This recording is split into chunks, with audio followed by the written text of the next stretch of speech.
A captivating nanny reveals her secret affair, a must-see, a real story of betrayal. Welcome to the raw and unfiltered world of secret affairs and confessions. It all began on a balmy summer morning in Virginia. The air hung heavy with warmth, and I felt my scarf adhering to my neck as I lingered outside the unassuming brick house. This marked the beginning of my journey in America, a stark contrast to the dusty streets of Belka where my roots lie. Returning home. I could never have envisioned parting from my family or my little universe, yet life has a knack for throwing us unexpected twists. The Jacobs, an apparently ideal family of 4, were in search of a nanny, and I was in need of the funds. It wasn't merely about the paycheck, it was about demonstrating to my parents and siblings that I had the capability to succeed. To flourish in a country so distinct from my own. I was 33, unmarried and fiercely independent, a rarity for a woman from Jordan. Brianna Jacobs, the wife, exuded elegance and beauty. She donned fitted blouses and high-end heels that echoed against the marble floors of their expansive residence. She welcomed me with a radiant smile, her blonde hair elegantly gathered into a bun, and spoke in that intentional manner typical of Americans, as if each word was imbued with significance. Then there was Zach Jacobs, the spouse. He stood tall, exuding a natural charm that effortlessly made you feel comfortable. His sandy brown hair curled slightly at the ends, and his laugh lines hinted at a man who had experienced joy, not merely stress. He remained mostly silent that day, merely nodding in acknowledgement and offering me a cup of tea. Their children, Splendor and Emmanuel, were 5 and 3. Brimming with energy and an insatiable curiosity. I was, naturally, a bit anxious. I had never taken on the role of a nanny before. But Brianna was confident that my experience as the oldest of 6 siblings would be enough. She exhibited kindness, yet it was evident that she held herself to high standards. She presented me with a hefty binder filled with regulations, meal schedules, daily agendas, emergency contacts, and even guidelines for folding laundry. The initial weeks passed without any notable events. I would rise at 6 a.m., make breakfast, pack Splendor's lunch for school, and engage Emmanuel until it was time for his nap. My days were brimming with storybooks, vibrant finger painting, and the joyful pursuit of Emmanuel around the backyard. At night, I would find solace in my small room in the basement. Weary yet satisfied. It wasn't until one afternoon, about a month into the job, that I became aware of Zach observing me. I was seated on the spill Emmanuel had created with his juice box when I sensed his gaze upon me. "You're incredible with them," he remarked, leaning against the counter. I glanced upward. Taken aback, "Thank you very much, sir." "Please call me Zach," he said, smiling. I nodded, warmth flooding my cheeks. It wasn't what he said, but the manner in which he expressed it. As if he truly believed in his words. At home, men seldom addressed women with such warmth unless they had hidden intentions, yet Zach appeared to be an exception. From that day, I started to pay closer attention to him, noticing how he consistently inquired about my lunch, offered to assist with the groceries, and lingered in the kitchen while I cooked. Brianna, in contrast, frequently found herself absent, occupied with her demanding corporate career. "Do you never feel weary?" Zach inquired one evening while I was arranging the dining table. "Weary of what?" "Of catering to the needs of all. I simply shrugged. "It's my profession. I've grown accustomed to it." "You shouldn't have to be," he said, his voice gentle. His words resonated within me long after he departed the room. It felt unusual to be observed in such a manner. In my culture, women were expected to give endlessly, to serve without question. Yet Zach's words filled me with a sense of appreciation. I attempted to overlook it, naturally. I recalled my identity and the principles I held dear. I was a woman of deep faith and rich tradition. There were boundaries I could never breach, regardless of how gracious or charming my employer might be. However, as I would soon discover, life had different intentions. The summer seemed to go on forever, with days that were long and sweltering. Brianna's work trips became more frequent, leaving Zach and me alone with the children. Gradually, The lines started to fade. Initially, it was pure, filled with playful banter, fleeting looks, and easygoing chats that stretched on a bit too long. Yet, beneath the surface, I was acutely aware that I was navigating treacherous waters. I frequently recalled my mother's voice, firm and resolute. "Alia, keep in mind your true essence. The world may lure you in. Yet it is essential to remain authentic to who you are." I had always taken pride in my self-discipline, my capacity to withstand the allure of contemporary life. However, Zach stood apart from the rest. A rainy evening set the stage for a shift in events. The children lay in slumber, the house enveloped in stillness. Save for the gentle patter of rain against the windows. As I tidied the kitchen after dinner, Zach strolled in. "Could you lend a hand?" he inquired as he rolled up his sleeves. "No, it's fine. I'm nearly finished," I said, but he lingered regardless. We toiled in quietude for some time, the atmosphere thick with unexpressed thoughts. At last, he shattered the stillness. "Do you ever long for the comfort of home?" he inquired. "Each day," I acknowledged. "Yet I arrived here with a purpose. You've given up so much," he remarked, his tone laced with respect.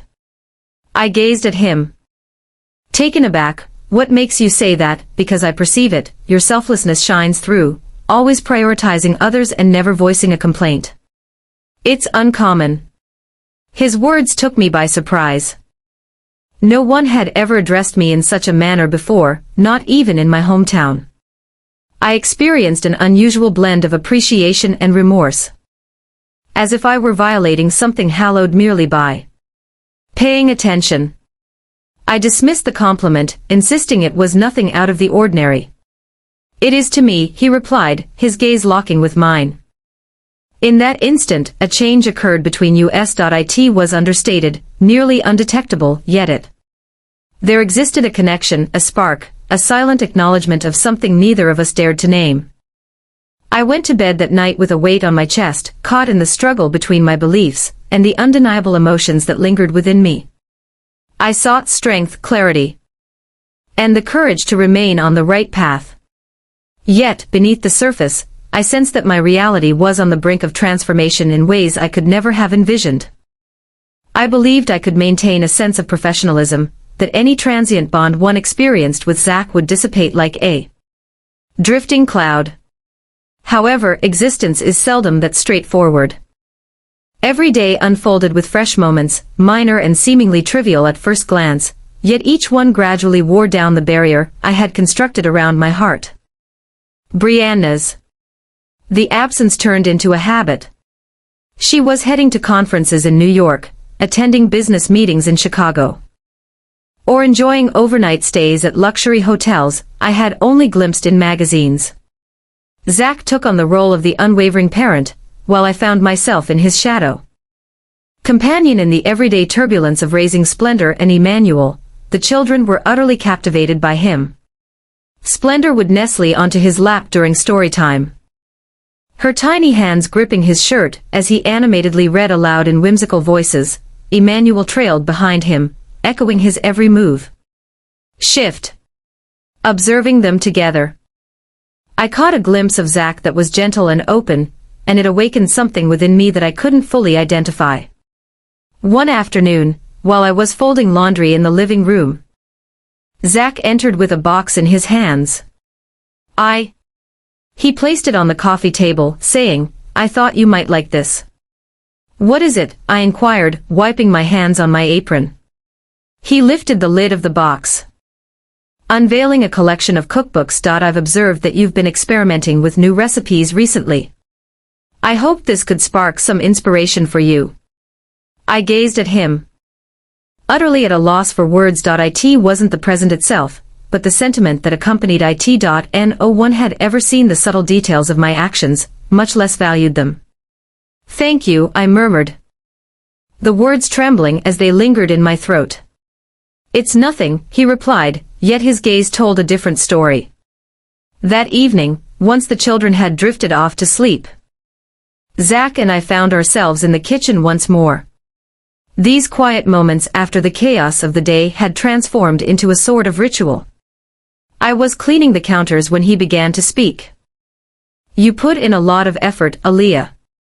I glanced upward, taken aback. It's my profession. No, he said, shaking his head, you go above and beyond what is expected of you. You have a genuine concern.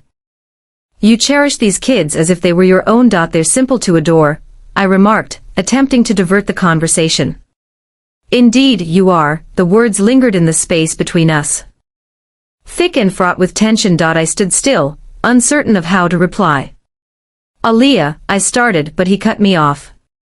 I'm sorry, he said hastily, I shouldn't have said that. No, it's fine, I replied. Even though it truly wasn't. We remained in quietude, the heaviness of his words bearing down upon us. I wanted to express to him that he was mistaken, that I wasn't simple to love. And that I was intricate and imperfect, constrained by principles he could never grasp, yet, I chose to remain silent. The days slipped by in a haze. I attempted to persuade myself that everything remained the same, yet deep within, I was aware that it had shifted. Zach's presence permeated the atmosphere. His laughter resonated throughout the house, his scent hung in the air, and his voice replayed in my mind long after he had departed. I started to observe the subtle details about him. The way his eyes crinkled when he smiled, the way he hummed softly under his breath while washing the dishes, and how he always ensured the kids said, thank you and please. He wasn't merely kind. He possessed a thoughtfulness that felt both rare and precious. One afternoon, while I was pushing Splendor on the swing in the backyard, Zach emerged with a tray of iced tea. I thought you might need a break, he said, handing me a glass. Thank you, I replied, accepting it with appreciation. We lingered on the porch steps, observing the children at play. Have you ever pondered what your life might have looked like? He inquired abruptly. I gazed at him, taken aback. What are you trying to say? If you had remained in Balka. If you hadn't made the journey here. I confessed it was constant, however, I arrived here with a purpose. Have you discovered it yet? He inquired, his eyes unwavering. I paused. Uncertain of how to respond. In certain respects, indeed. However, in some cases, it's intricate. He nodded, as if he grasped the meaning. Life certainly has its unexpected twists and turns. Doesn't it? It does, I conceded, my voice scarcely rising above a whisper. For a moment, we lingered in silence, the atmosphere around us heavy with unexpressed thoughts. I wished to express to him the depth of my gratitude for his kindness, how his presence had transformed into a source of solace in a world that frequently seemed isolating and unfamiliar. However, I was unable to. I would not. That evening, I found myself wide awake in my room, gazing up at the ceiling. I reflected on my family back home. Recalling my mother's heartfelt prayers and my father's serious admonitions. Remain steadfast in your beliefs, they would often remind. Always remember your true self. I yearned to hold on to the image of myself as that girl, the one who prayed 5 times a day and donned her scarf with unwavering pride. Yet, the reality was that I was evolving. And it filled me with dread. The following morning, I did my best to steer clear of Zach. I immersed myself in tasks, maintaining a low profile and concentrating my thoughts. Yet, as the afternoon wore on, evading him became an impossible task. He discovered me in the laundry room, sifting through a heap of garments. Aaliyah, he murmured, his tone gentle. I didn't raise my gaze. Absolutely, are you all right? I assured him I was fine, but he remained unconvinced. Please don't shut me out, he said, stepping closer. I realize I overstepped my boundaries. It's not about you. I interjected, finally meeting his gaze. It revolves around my identity, my convictions, my trust. I understand, he said, yet the expression in his eye revealed otherwise. How could he? I tried to speak, but the words stuck in my throat. I am unable to accomplish this. He nodded slowly, his expression heavy with remorse. I apologize, Aaliyah. I never intended to put you in an awkward position. I said quickly, you didn't, that is the issue. For a brief instant, we simply remained there. The quiet surrounding us conveying everything we were unable to express. I'll give you space, he said at last. Thank you, I whispered, my voice trembling. As he exited the room, a surge of relief washed over me, intertwined with a lingering ache that eluded definition. I understood I was on the right path, yet it didn't lessen the difficulty. That night, I poured my heart into my prayers like never before. I sought strength, guidance, and the courage to remain authentic to who I am. As I knelt on the floor, tears streaming down my face, a realization washed over me. I wasn't merely battling temptation. I was battling an unfamiliar part of myself. The days following our discussion in the laundry room were fraught with tension, yet still within the realm of manageability. Zach honored his commitment to allow me some distance, and I dedicated myself to redirecting my attention to my work. I immersed myself in caring for Splendor and Emmanuel, organizing crafts and baking projects that kept us engaged from morning until bedtime. Yet, despite my hands being busy, my thoughts drifted towards him. Zach remained polite, nearly aloof, and I assured myself that this was the most prudent path ahead. We might act as if nothing had transpired, as if the words exchanged in the laundry room were merely a fleeting lapse in judgment. For a time, it nearly succeeded. Then arrived the tempest. It was a Friday evening, just after sunset, when the rain started to fall. The thunder rolled in first, shaking the windows and startling Emmanuel, who clung to my leg while I cleaned up the dinner table. "No need to fret, Emmanuel," I reassured him, lifting him into my arms. "It's merely a faint sound. Allow me to prepare you for bedtime, all right?" I took him upstairs, sharing his beloved bedtime story. As the rain cascaded down from the heavens, as the children drifted off to sleep, the storm outside intensified, the wind howled, and an unsettling silence enveloped the house, contrasting sharply with the turmoil beyond its walls. I made my way downstairs, anticipating that Zach would be in his familiar place on the couch. Instead, I discovered him in the kitchen, gazing out the window, a glass of wine cradled in his hand. His shirt sleeves were rolled up, and the soft glow of the kitchen light accentuated the sharp lines of his jaw. He appeared lost in contemplation, and I lingered in the doorway, uncertain whether to break the silence. "Me? Do you not drink wine?" he inquired without looking back, as though he could feel my presence. "No," I replied, stepping into the room. "It contradicts my beliefs." He nodded, at last directing his gaze toward me. I suspected that would be the case. "You stand out." Is that a negative aspect? I inquired, a subtle smile playing at the corners of my mouth. "Not at all," he said, his voice gentle. "It's invigorating." I occupied my time by cleaning the counters, attempting to disregard the way his words sent my heart racing. The atmosphere in the room was thick with tension, and I sensed his gaze fixed on me as I toiled away. "Aaliyah," he finally spoke after a prolonged pause. "Indeed," I answered, my gaze fixed elsewhere. "Could we have a conversation?" I paused my movements and turned to confront him. "Concerning what? Regarding us?" he remarked, his tone subdued. I shook my head, my pulse racing. "There is not." "Us, Zach." "Then why can't I stop thinking about you?" he asked, moving in closer. "Zach, please," I started. But he cut me off. "I know it's wrong," he said, his voice quivering. "I understand that I shouldn't feel this way, yet I find it impossible to change my feelings. I notice you each day, nurturing my children, transforming this house into a warm home, and I." He paused, running a hand through his hair. "I've never encountered anyone quite like you." My breath hitched in my throat. His words echoed all the things I sought to dismiss, all the truths I convinced myself I didn't wish to confront, yet, listening to their words now, voiced clearly, rendered it undeniable what was unfolding between us. "Zach," I said, my voice barely rising above a whisper, "you're married. A family is part of your life." "I understand," he said, his eyes brimming with sorrow. "Yet, Brianna is perpetually absent, constantly occupied, and when she does show up, it feels as though we are mere acquaintances. You are the sole person who evokes feelings within me." He paused once more, as though the words were too challenging to articulate. I stood still, caught between the part of me that understood this was wrong, and the part of me that yearned to feel desired, valued, and acknowledged. "Zach," I murmured, yet it wasn't a request for him to cease.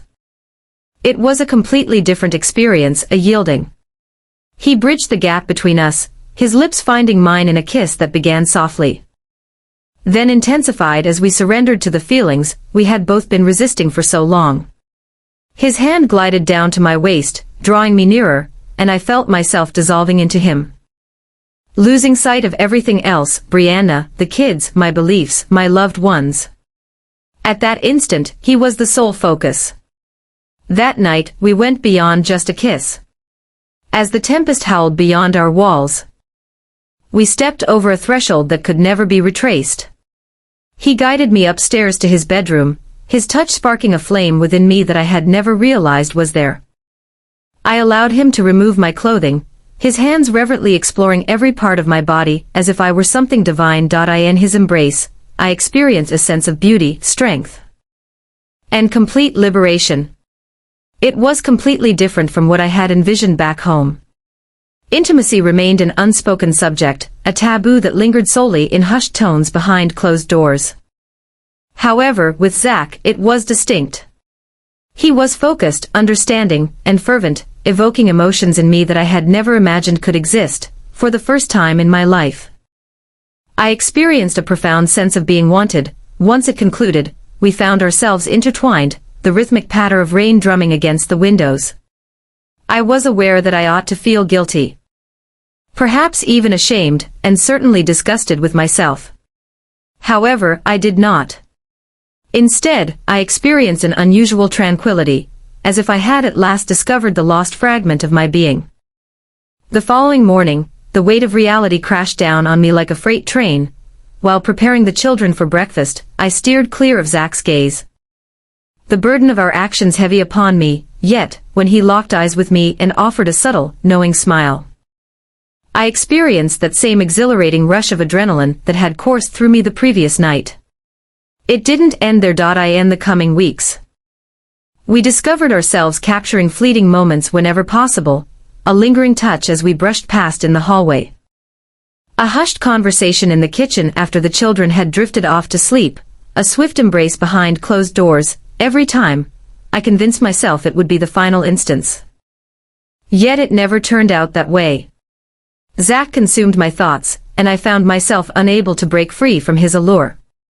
He caused me to lose sight of everything, my beliefs, my background, the principles I had once cherished deeply. For a time, I allowed myself to think that we could maintain this, that we could thrive in our own secluded bubble without the outside world discovering us.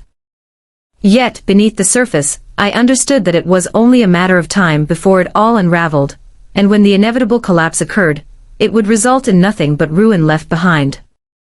The weeks that followed were a whirlwind, a blur of stolen moments and whispered promises that filled my days with a mix of exhilaration and apprehension. Zach and I navigated our secret moments with a blend of caution and abandon, stealing time together in the quiet hours when Brianna was away, the children were tucked in, or the house lay still and empty. Every time we connected, I convinced myself it would be the final moment, yet it never turned out that way. I felt as though I was navigating two distinct realities. Throughout the day, I embodied Aaliyah, the dedicated caregiver who shared enchanting bedtime tales, prepared delightful meals, and offered warm smiles to Splendor and Emmanuel.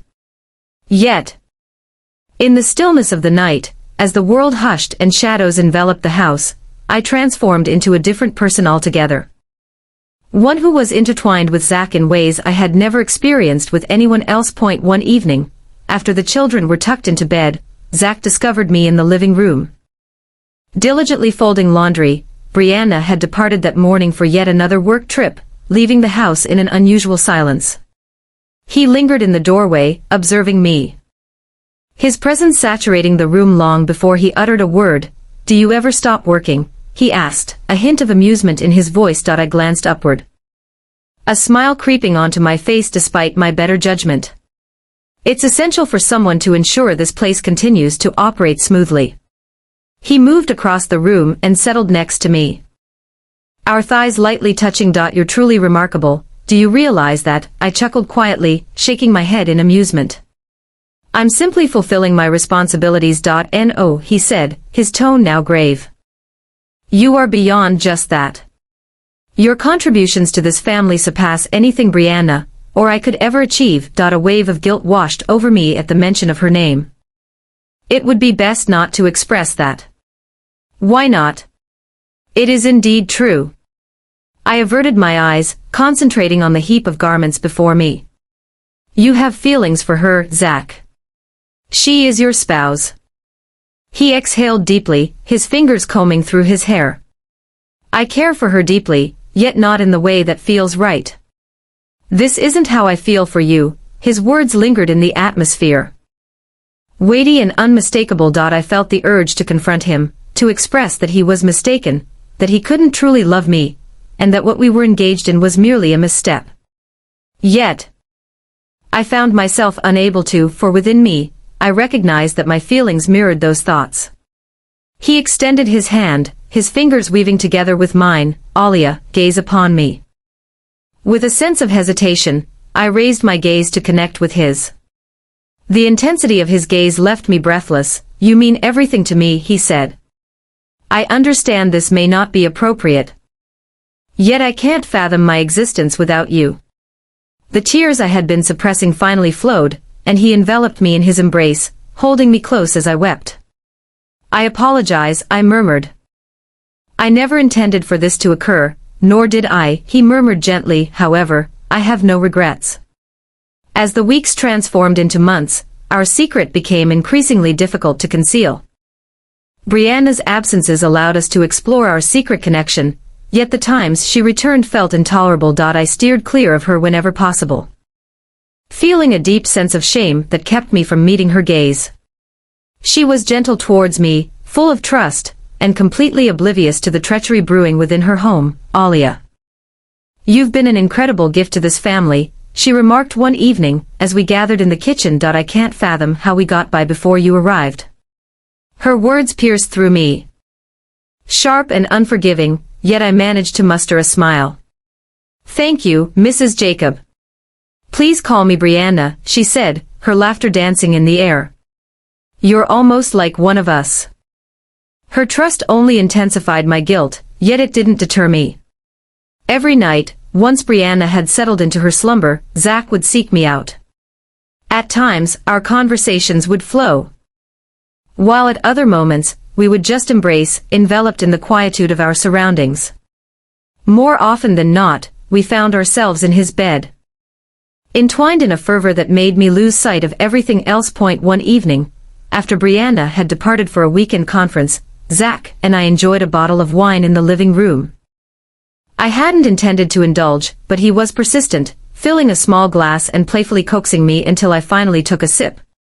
The warmth of the wine enveloped me, easing the rigid hold of my self-discipline. You're beautiful, he said, his voice deep and lingering. Are you aware of that? I shook my head, a warm flush creeping across my cheeks. You're merely expressing that. I'm not, he said, leaning in closer. You are the most stunning woman I have ever encountered. Before I could reply, he kissed me, his lips enveloping mine in a manner that allowed for no uncertainty. This wasn't merely desire, it was something profound, something neither of us could articulate. His hands found their way to my waist, drawing me nearer, and I sensed myself yielding entirely. That night, we never made it to the bedroom. Instead, we remained on the living room floor, the flickering light of the fireplace casting shadows on the walls as we immersed ourselves in one another. It was unfiltered, untamed, and utterly captivating. The following morning, I found myself waking up in his embrace, the memories of the previous night swirling in my thoughts. I ought to have experienced shame, yet instead, I was enveloped in an unusual sense of contentment.